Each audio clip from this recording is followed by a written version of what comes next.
Okay, in terms of the other things about a supply strategy is how does it tie to the business strategy?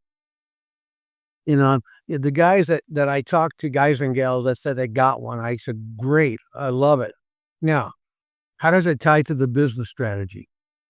And they usually then, it gets a little bit fuzzy in the answers. And they ask me questions. Well, what's that look like? And I said, well, let me tell you an example. I said, a real life example that I dealt with. I said, I was the president and COO of a large multinational, and we were based in North America primarily, but we sold globally. Okay.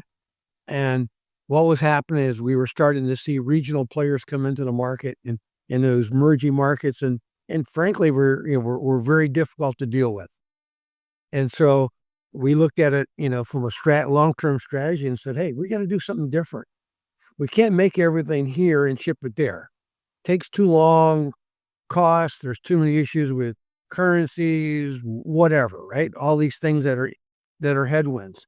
And so we set out and created a 5-year plan that says we're going to change our supply chain to support us growing into now those emerging markets.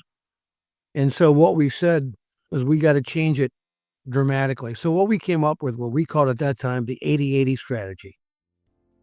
What does that stand for? 80% of it we were going to make the products in the region we sold it. And we were going to source 80% of our goods and services from the region that we made it in.